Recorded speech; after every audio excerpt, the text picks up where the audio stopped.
My ladies and my lords, Senator Okong'o Omogeni, Senior Counsel to the Advocate on record for the petitioner.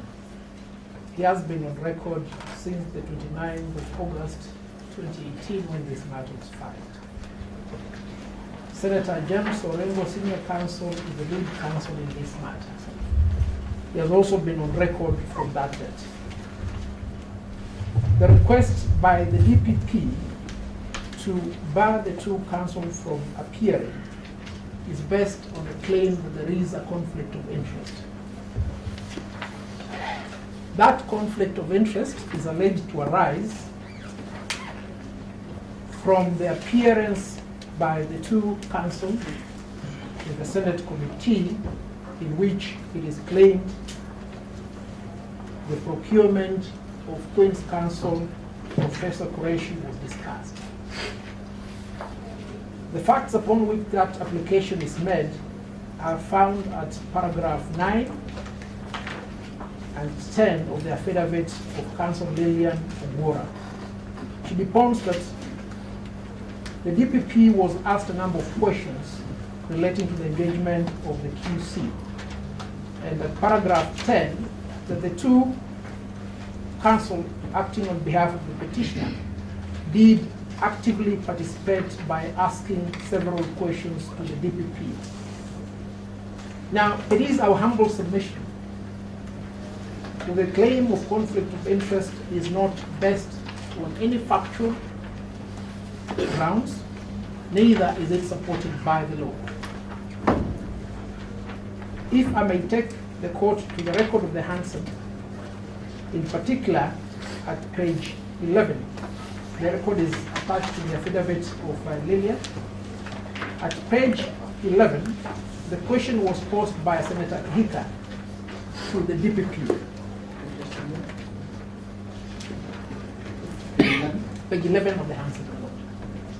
The question was posed by Senator Susan Hika to the DPP. And the question was specific to the DPP. That question was answered by the DPP and the DPP alone. There is no evidence whatsoever of any question that was asked of the DPP by Senators James Orengo and Okong'o Omogeni. On the basis of those facts alone, this application must fail. But what does the law provide insofar as disqualification of counsel on account of conflict of interest is concerned? I will start with the convention that I've extracted at pages 1 all the way to page 5, and I will take the court in particular to page 4. That is rule number 19 of that convention, which is part of the Kenyan law. Page 4 of my bundle, to the bundle filed on the 15th of January.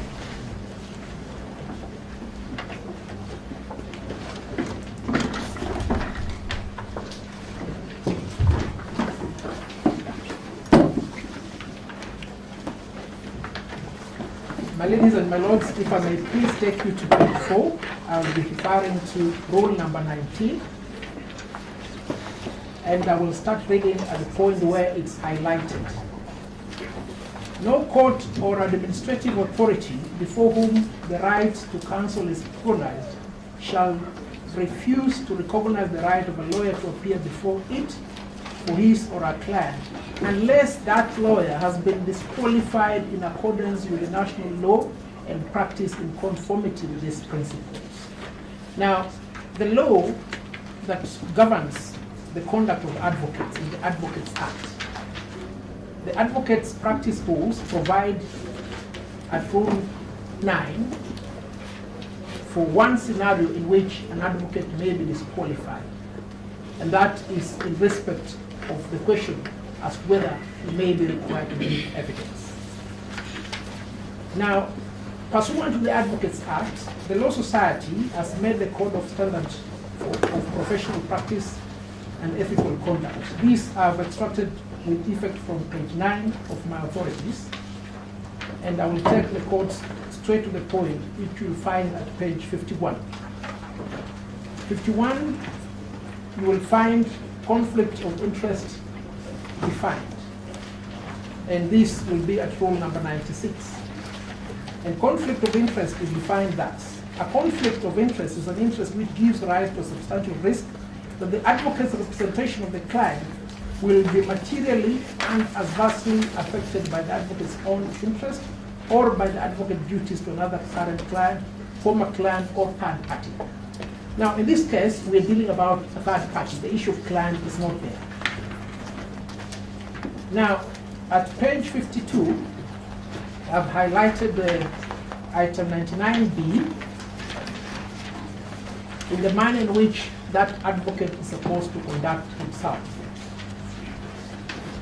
And if we proceed further to page 67, the nature of the conflict here is claimed to arise out of the political positions held by Senators James Orengo and Omogeni. And this is what 144 says, outside interest. Outside interests include activities like politics, etc.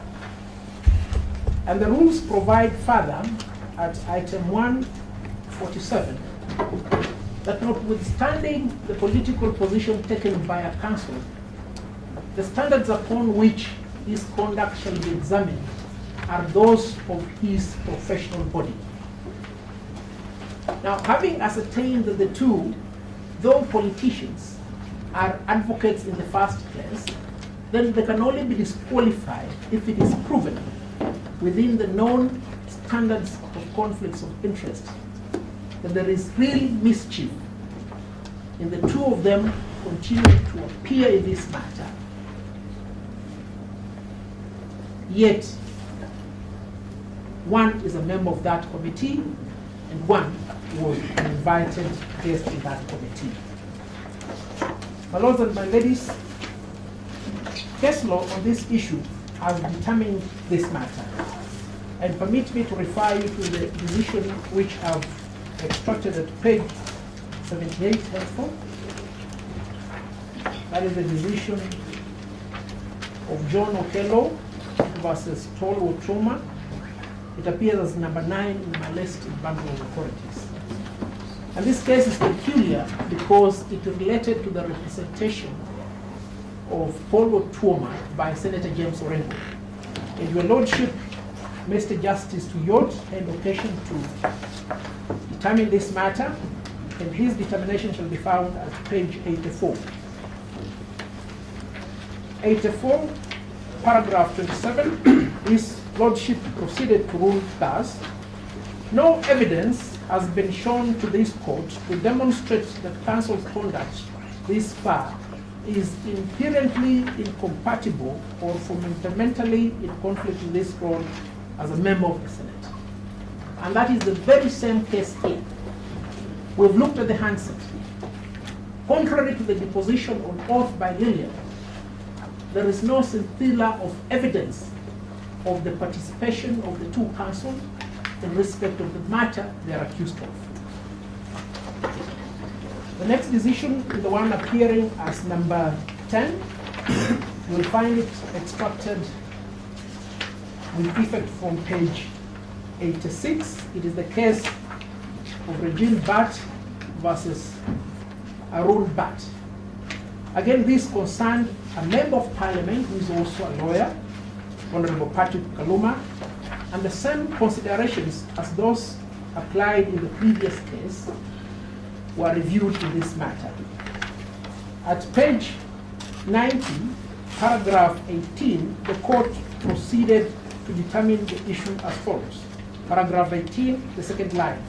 However, the allegation of conflict of interest in this case has not been proven. The court then proceeded to dismiss the request to bar that advocate from appearing.